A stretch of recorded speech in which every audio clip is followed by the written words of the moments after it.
श्री राम दोस्तों, दिवाली पर कितने दीपक और कहां कहां लगाने चाहिए। दिवाली हिंदुओं का एक प्रमुख त्यौहार है। इसे प्रकाश का पर्व भी कहा जाता है। यह त्यौहार बुराई पर अच्छाई की विजय और अंधकार पर प्रकाश की जीत का प्रतीक है। इसलिए कार्तिक अमावस्या की काली घनी रात को दीपक के प्रकाश से जगमग करने की परंपरा है। मान्यता है कि दिवाली के दिन भगवान राम 14 साल के वनवास के बाद अयोध्या वापस लौटे थे। भगवान राम के वापस लौटने की खुशी में ही यह त्यौहार मनाया जाता है।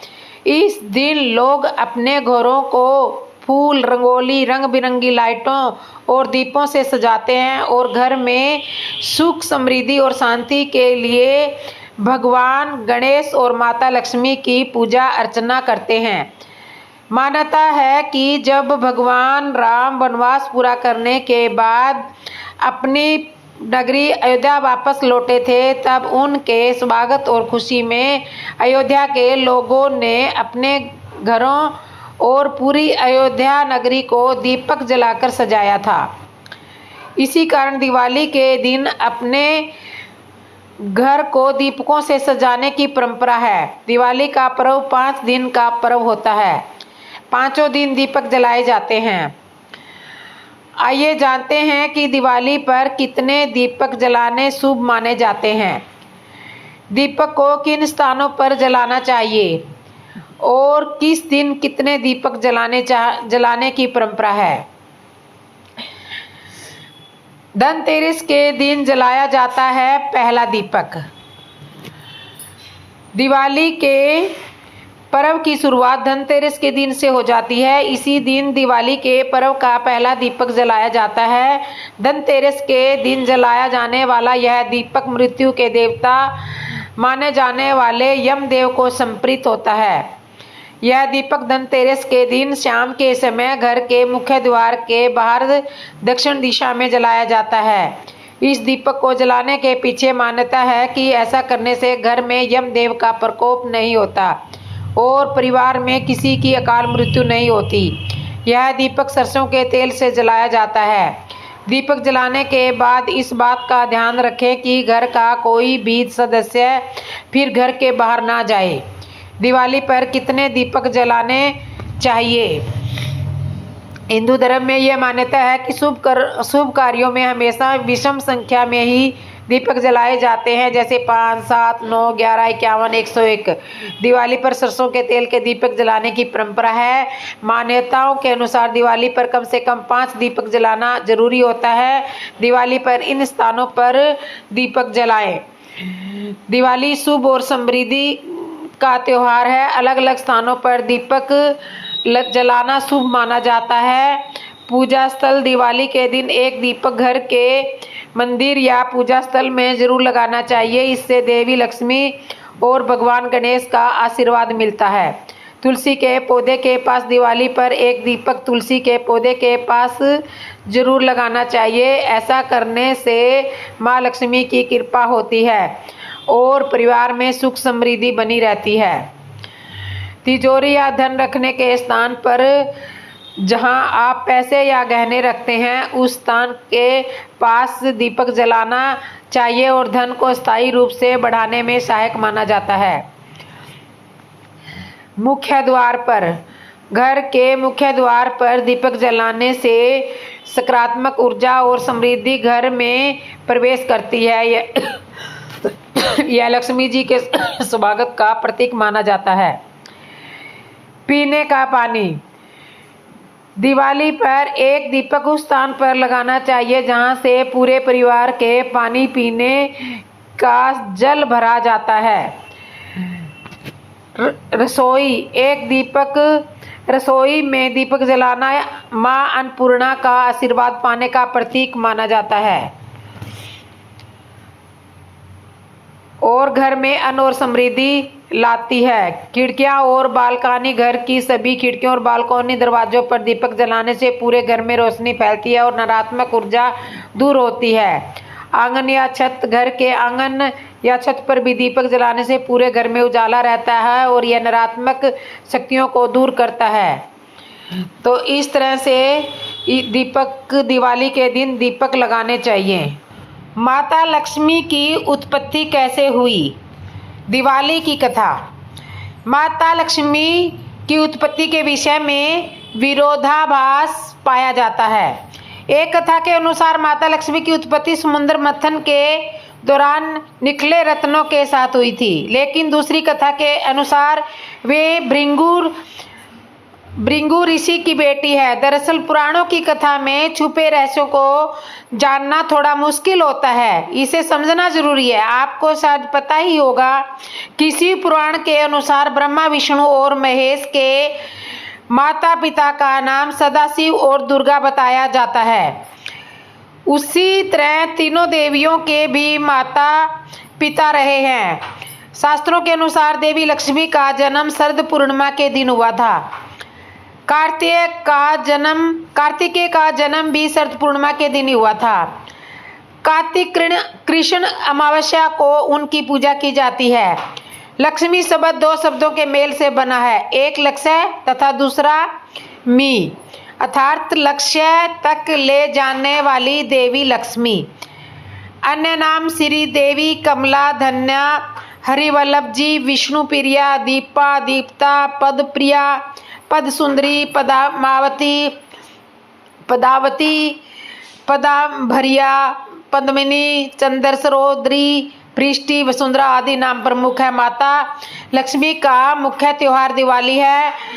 इनका वाहन उल्लू और हाथी है। एक मान्यता के अनुसार भगवान विष्णु की पत्नी देवी लक्ष्मी का वाहन उल्लू है और धन की देवी लक्ष्मी, माँ लक्ष्मी का वाहन हाथी है। कुछ के अनुसार उल्लू उनकी बहन लक्ष्मी का प्रतीक है, जो सदा उनके साथ रहती है। देवी लक्ष्मी अपने वाहन उल्लू पर बैठकर भगवान विष्णु के साथ पृथ्वी भ्रमण करने आती है। लक्ष्मी जी की अभिव्यक्ति को दो रूपों में देखा जाता है, एक श्री रूप और दूसरी लक्ष्मी रूप।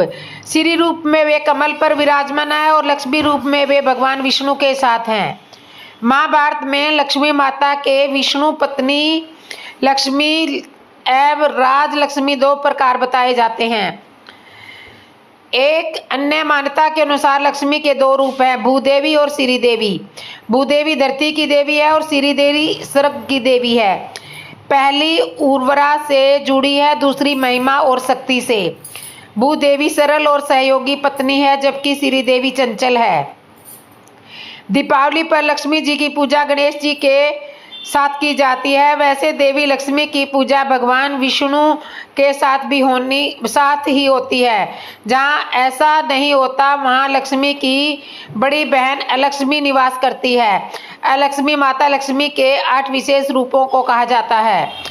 माता लक्ष्मी के 8 रूप ये हैं: आदि लक्ष्मी, धन लक्ष्मी, धन्य लक्ष्मी, गज लक्ष्मी, संतान लक्ष्मी, वीर लक्ष्मी, विजय लक्ष्मी, विद्या लक्ष्मी। धन की देवी देवी लक्ष्मी का घनिष्ठ संबंध देवराज इंद्र द्वारा कुबेर से है।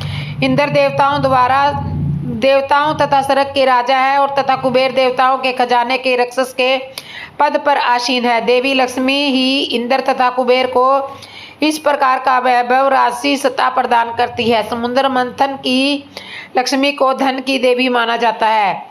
उनके हाथ में सोने से भरा कलश है। इस कलश द्वारा लक्ष्मी धन की वर्षा करती रहती है। उनके वाहन को सफेद हाथी माना जाता है। दरअसल माँ लक्ष्मी जी के 4 हाथ बताए गए हैं। वे एक लक्ष्य और 4 प्रकृतियों, दूरदर्शिता, दृढ़ संकल्प, श्रमशीलता एवं व्यवस्था शक्ति के प्रतीक हैं। और माँ लक्ष्मी जी सभी हाथों से अपने भक्तों पर आशीर्वाद की वर्षा करती है। ऋषि भृगु की पुत्री माता लक्ष्मी है। उनकी माता का नाम ख्याति था। समुद्र मंथन के बाद क्षीर सागर से जो लक्ष्मी उत्पन्न हुई थी, उसका इनसे कोई संबंध नहीं है। महर्षि भृगु को भी सप्तऋषियों में स्थान मिला है। राजा दक्ष के भाई भृगु ऋषि थे, इसका मतलब वे राजा दक्ष की भतीजी थी। माता लक्ष्मी के 2 भाई दाता और विधाता थे। एक बार लक्ष्मी जी के लिए स्वयंवर का आयोजन हुआ। माता लक्ष्मी पहले ही मन विष्णु जी को पति रूप में स्वीकार कर चुकी थी, लेकिन नारद मुनि भी लक्ष्मी जी से विवाह करना चाहते थे। नारद जी ने सोचा कि यह राजकुमारी हरि रूप पाकर ही उनका वरण करेगी।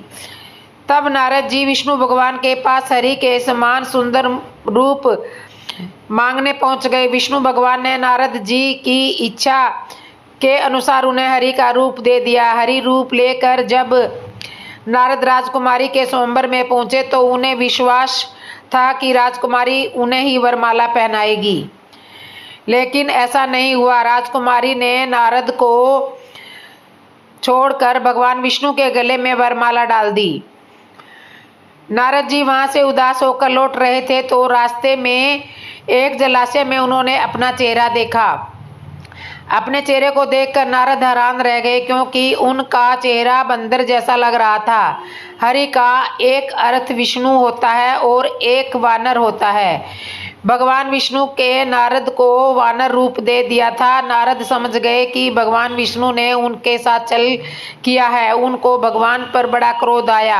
नारद सीधे बैकुंठ पहुंचे और आवेश में आकर भगवान को श्राप दे दिया कि आपको मनुष्य रूप में जन्म लेकर पृथ्वी पर जाना होगा। जिस तरह मुझे स्त्री का वियोग सहना पड़ा है, उसी प्रकार आपको भी वियोग सहना होगा। इसलिए श्री राम और सीता जी के रूप में जन्म लेकर विष्णु भगवान और देवी लक्ष्मी को वियोग सहना पड़ा। पुराणानुसार लक्ष्मी जी के 8 अवतार, महालक्ष्मी जो बैकुंठ में निवास करती है, स्वर्ग लक्ष्मी जो स्वर्ग में निवास करती है, राधा जी जो गोकुल में निवास करती है, दक्षिणा जो यज्ञ में निवास करती है, ग्रह लक्ष्मी जो घर में निवास करती है, शोभा लक्ष्मी जो हर वस्तु में निवास करती है, सुरभि लक्ष्मी रुक्मणी जो गोकुल में निवास करती है, और राज लक्ष्मी सीता जी जो पताल और भूलोक में निवास करती है। समुद्र मंथन के दौरान लक्ष्मी जी की उत्पत्ति भी हुई। लक्ष्मी यथार्थ श्री और समृद्धि की उत्पत्ति। कुछ लोग इसे सोने गोल्ड से जोड़ते हैं, लेकिन कुछ लोग इसे देवी मानते हैं। समुद्र मंथन से उत्पन्न लक्ष्मी को कमला कहते हैं, जो 10 महाविद्यालयों में से अंतिम महाविद्या है। लक्ष्मी विष्णु विवाह की कथा कहते हैं कि समुद्र की पुत्री लक्ष्मी देवी थी। जब लक्ष्मी जी बड़ी हुई तो वे भगवान नारायण के गुण प्रभाव का वर्णन सुनकर उनमें ही अनुरक्त हो गई और उनको पाने के लिए तपस्या करने लगी। उसी तरह जिस तरह पार्वती जी ने शिव को पाने के लिए तपस्या की थी, वे समुद्र तट पर घोर तपस्या करने लगी। तदनुसार लक्ष्मी जी की इच्छा अनुसार भगवान विष्णु ने उन्हें पत्नी रूप में स्वीकार किया। माता लक्ष्मी की बड़ी सुंदर सी कथा प्रचलित है। एक बार कार्तिक मास की अमावस को लक्ष्मी जी भ्रमण करने निकली। चारों ओर अंधकार था। वे रास्ता भूल गई। उन्होंने निश्चय किया कि रात्रि में मृत्यु लोक में गुजार लेंगी और सूर्योदय के पश्चात बैकुंठ लौट जाएंगी। किंतु उन्होंने पाया कि सभी लोग अपने अपने घरों में द्वार बंद करके सो रहे हैं। तभी अंधकार के उस साम्राज्य में उन्हें एक खुला द्वार दिखाई दिया। उसमें एक दीपक की लौ टिमटिमा रही थी। वे उस प्रकाश की ओर चल दी। वहां उन्होंने एक वृद्ध महिला को चरखा चलाते देखा। रात्रि विश्राम की अनुमति मांगकर वह बुढ़िया की कुटिया में रुकी। बूढ़ी महिला लक्ष्मी देवी को बिस्तर प्रदान कर पुनः अपने कार्य में व्यस्त हो गई। चरखा चलाते चलाते वृंदा की आंख लग गई। दूसरे दिन उठने पर उसने पाया कि अतिथि महिला जा चुकी थी, किंतु कुटिया के स्थान पर महल खड़ा था। चारों ओर धन धान्य रत्न जेवरात बिखरे हुए थे। कथा की फलश्रुति यह है कि माँ लक्ष्मी जैसी उस वृंदा पर प्रसन्न हुई, वैसे सब पर हो और सभी से कार्तिक अमावस्या की रात को दीप जलाने की तभी से कार्तिक मास की अमावस्या को दीप जलाने की प्रथा चल पड़ी। लोग द्वार खोलकर लक्ष्मी जी के आगमन की प्रतीक्षा करते हैं, किंतु मानव समाज यह तथ्य नहीं समझ सका कि मात्र दीप जलाने और द्वार खोलने से माँ लक्ष्मी घर में प्रवेश नहीं करेगी, बल्कि सारी रात परिश्रम करने वाली वृंदा की तरह कर्म करने और अंधेरी राहों पर भटक जाने वाले पथिकों के लिए दीपकों का प्रकाश फैलाने पर घरों में लक्ष्मी निवास करती है, विश्राम करती है। ध्यान दिया जाए कि वे विश्राम करेगी, निवास नहीं, क्योंकि लक्ष्मी का दूसरा नाम ही चंचला है। अर्थात अस्थिरता रहना उनकी प्रकृति है। इस दीपोत्सव पर कामना करें कि राष्ट्रीय एकता का स्वर्णदीप युगों युगों तक अखंड बना रहे। न क्रोधों न च मात्र। ये दिवाली की सबको बहुत बहुत शुभकामनाएं। दिवाली के दिन दीपक कहाँ और कितने जलाने चाहिए, जान ले सही तरीका। दिवाली हिंदुओं का एक प्रमुख त्योहार है, महत्वपूर्ण त्योहार है। इसे प्रकाश का पर्व भी कहा जाता है। यह त्योहार बुराई पर अच्छाई की विजय और अंधकार पर प्रकाश की जीत का प्रतीक है। इसलिए कार्तिक अमावस की काली घनी रात को दीपक के प्रकाश से जगमगाने की परंपरा है। मान्यता है कि दिवाली के दिन भगवान राम 14 साल के वनवास के बाद अयोध्या वापस लौटे थे। भगवान राम के वापस लौटने की खुशी में ही यह त्योहार मनाया जाता है। इस दिन लोग अपने घरों को फूल, रंगोली, रंग बिरंगी लाइटों और दीपों से सजाते हैं।